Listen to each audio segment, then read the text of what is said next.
Namaste.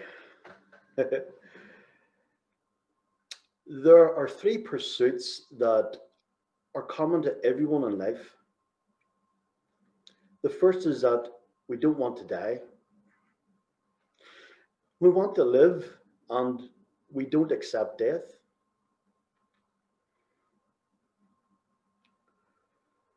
Though, as each minute, hour, day, week, month, and even year carries on, the desire to be alive continues. Even though we're mortal, we want to continue to be.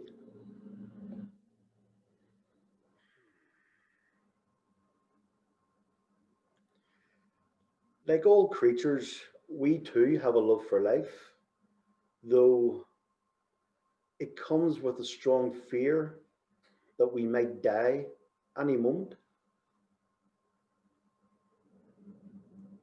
We'll fear death in every moment, in every situation. This fear is understandable if we take into account our survival instinct.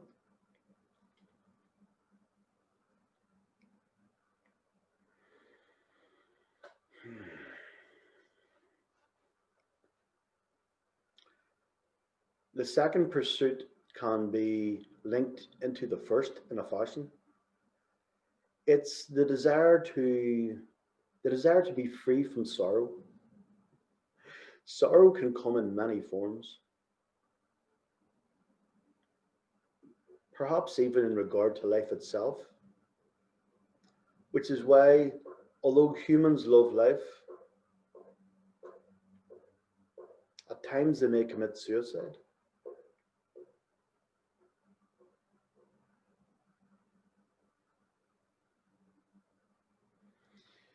Life can be unbearable for all manner of reasons, and the pain, the pain isn't something to make light of,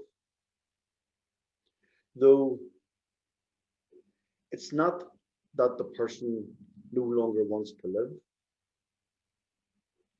It's that the pain is unbearable, and they want freedom from this intense limitation of sorrow.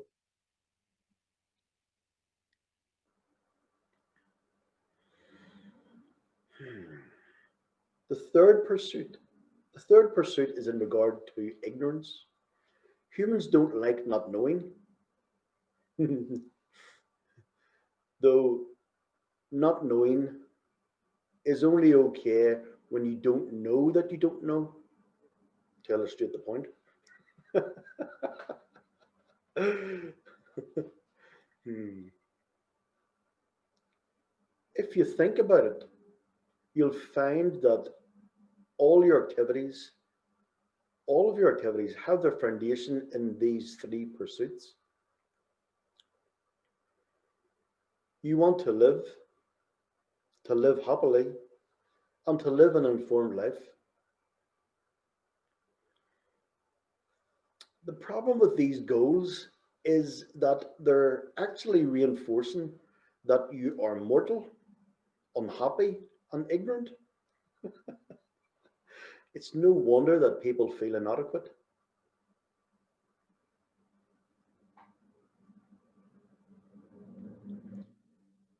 This is where Vedanta steps in and tells you that your conclusions are wrong. Vedanta tells you that the problem the problem is in regard to what you think you are. Vedanta tells us that the you is immortal. It is happiness. It is knowledge.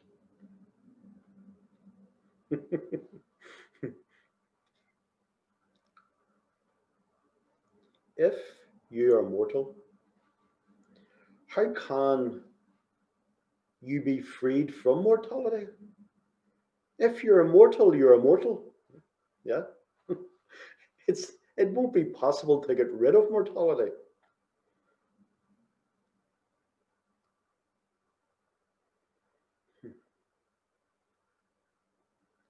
If you feel unhappy and incomplete, That's understandable because it's due to the wrong notion about yourself.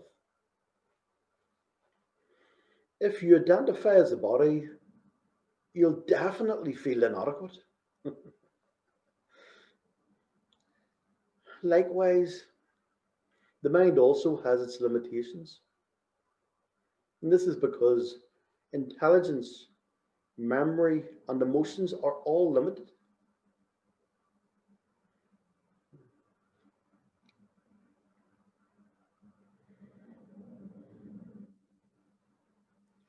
Although identifying as the body mind sense complex will make you assume limitation, it's true that neither adding nor removal of this identification will fix the issue either. If you're a limited being, you'll remain so. A broomstick remains a broomstick, even when it's decorated with tinsel.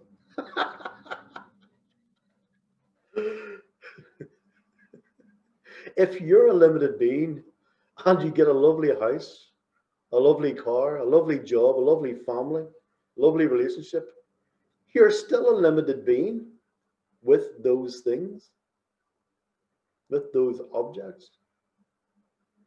Limited and limited doesn't equal limitless. If this problem actually exists, then a life of trying to become something else, it's hardly going to work, is it? In fact, the more knowledge I acquire only reveals how much still remains to be known. And this is because knowledge reveals new areas of ignorance. It's a humbling thing. Finding the person remains limited in knowledge, though, creates more insecurity.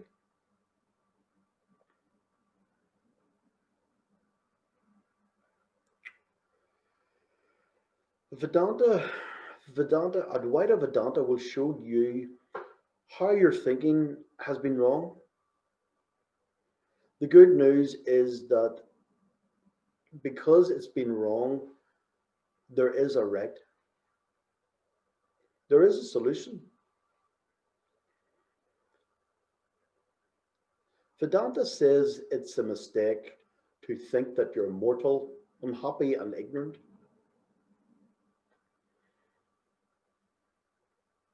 It's a mistake to think that you're limited. The solution is in knowing what you are.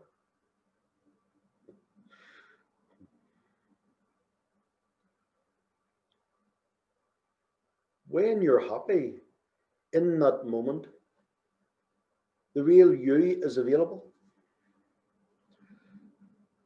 And this is such an important piece of knowledge to understand because,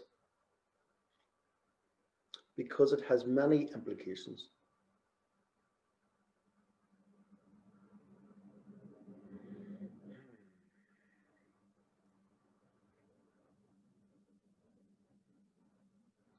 If the vision of Vedanta shows me that I'm free from being mortal, unhappy, or ignorant, it will mean that I'm a free person in regard to the original problem.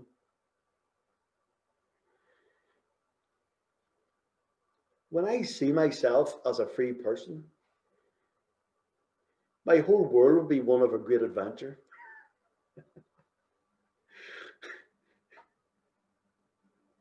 One can freely enjoy the limited body, mind, and senses.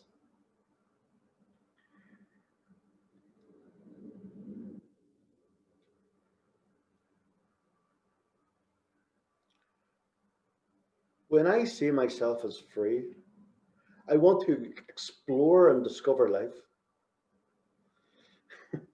I will be able to work towards any goal without anxiety. With this knowledge, I'm free to reach out and give my time, effort, and myself. This freedom is moksha, enlightenment.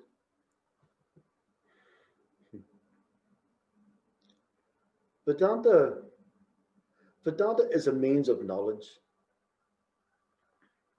It's not taught in public curriculum because it's not philosophy.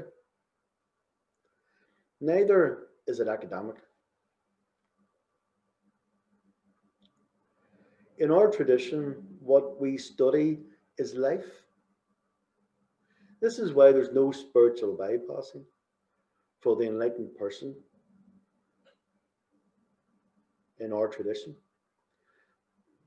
Because for that person to have attained enlightenment, they would have had to not only not bypass the world, but also to understand how it really works, free from prejudices and projections, reactions, conditioning.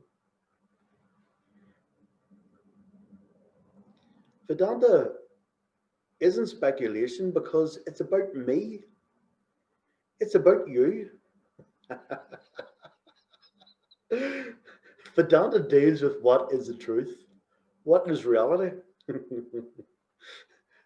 So, what is the teaching of Vedanta? It says that there are two categories, yet that's only the starting point. It's not the finishing point at all. It carries on. Vedanta will swallow up the second category, leaving behind only one. It's very important. If you're in Vedanta sadhana, moksha sadhana, enlightenment as a means to an end. Vedanta begins by saying that there are two categories. One is you, and the other is everything else. The you is in regard to what's meant by the word I. Everything else is not I.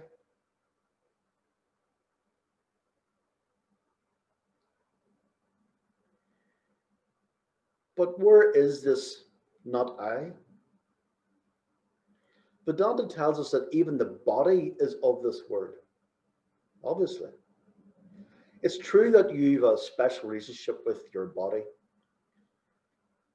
of course, though when you point to your body, does it become you? No, it stays the same. Nothing changes. It is a body like an object. Just the same way, like when you point to another body and say, my father. That person, that body doesn't become you, does it? No, of course not. Identifying that an object belongs to you doesn't make it you. It's very, very important. Crucial point for freedom. Identifying that an object belongs to you doesn't make it you. Are you the thoughts in your mind? Well, what happens in between thoughts? Where do you go then? What about when the mind is in deep sleep and thoughts are absent? Do you cease to exist then? Of course not. Which is why when you waken and know that you've been in deep sleep. So you must be the witness to the thoughts or the witness to the absence of thoughts in the mind. So you're not thoughts and you're not body.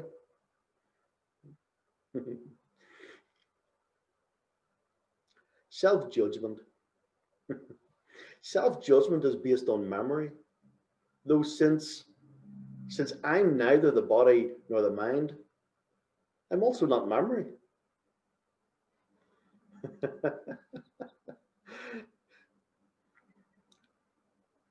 Consciousness isn't limited as it is all that is. Anantam, infinitude in Sanskrit. It's limitless, ananda in Sanskrit. Since consciousness is all that is, I must be consciousness. Sat Chit Ananda Atma. Since I am limitless, since I am actually free, I'm not helpless at all. Once I understand what I actually is, I see situations for what they really are. I can relax in all experiences, and the world becomes a joy in all experiences. There's no room for spiritual idealism. I can relax in all experiences. That's freedom without fear or fearless in face of fear. Sometimes this can be challenging to understand. So Vedanta offers another way at a relative level. God is all that is manifest and not some remote figure separate from this body. God didn't create the world from material that was prior to creation. Before creation, there was no other material. There was only God. So God created the world from itself, not himself, from itself. This means that God and the world are separate and different as water is to ocean.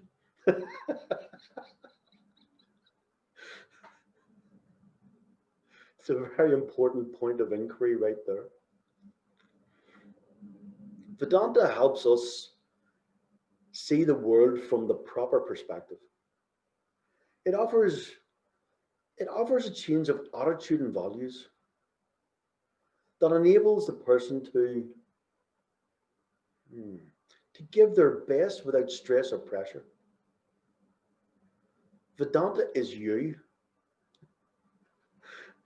When you finally understand, you'll know what's meant by that great contemplation, the Mahavakya Tattvamasi. You are that. In those three words is the entire teachings of Vedanta. This doesn't mean one. Tattvamasi doesn't mean one, because one can be divided or followed by two. Tattvamasi means non-duality.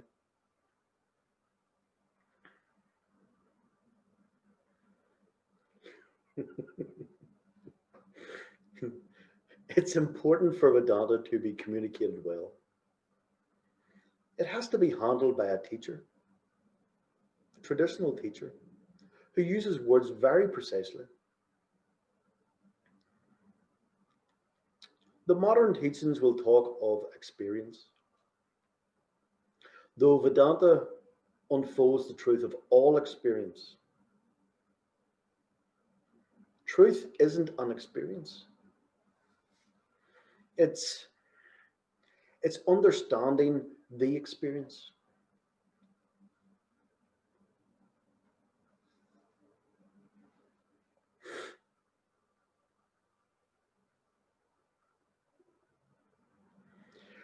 But what is truth? It's purely an understanding. Reality is understanding that there's no reality beyond understanding.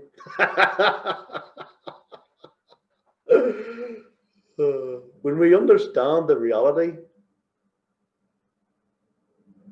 there's freedom from helplessness.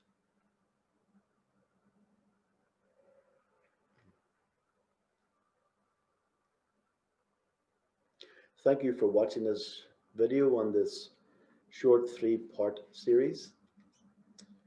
Any questions, please DM in the box below, or please message in the box below, or DM me. The knowledge from this, the words from this three-part series isn't mine. It belongs to Puja Swamiji, His Holiness Swami Puja Swami Dayananda Saraswati. Took from his book, Freedom from Helplessness. They are available in Arshavidya. Arshavidya are providing these for free, to the best of my knowledge, for free at the moment because of the current global situation. Anybody wants the book, please get in touch with me or Arshavidya in India. I can provide a link for it to be downloaded from their own website. And thank you for watching. There's going to be next week. There will be a series Another one of Peter Swaminji's books is, I can't remember the title offhand. It's to do with stress and maybe freedom from stress. And it should be a three-part series, I think, and then another a final three-part series after that, which will be crisis management. Okay, guys, listen. Have a great rest of the week and weekend, and I'll probably have start a new video series at the weekend. Namaste then. Bye. Bye. Bye. Bye.